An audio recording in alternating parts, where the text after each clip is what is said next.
कि गोरी फूला झड़ी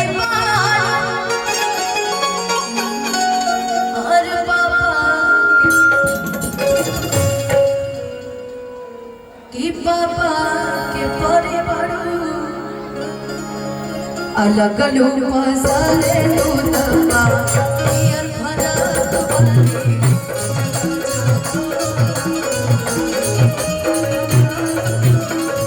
अच्छा अच्छा मारा यार भरा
अच्छा ठीक बाबू सुना दे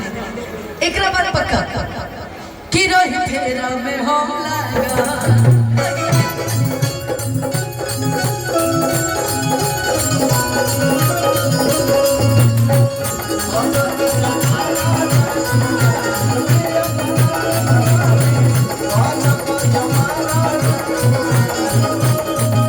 अब अपना नाम बता दीजिए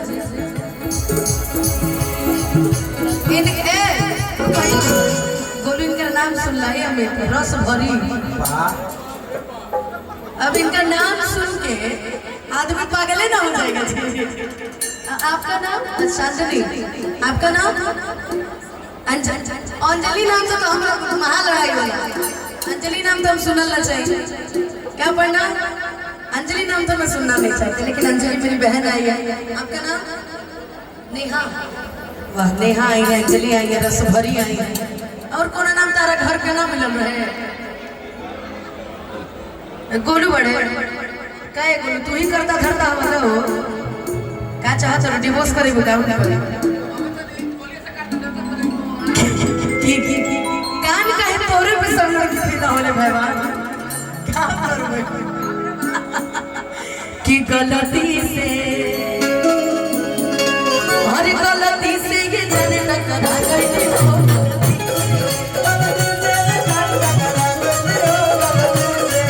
गलती से ये जाने टकरा गई हो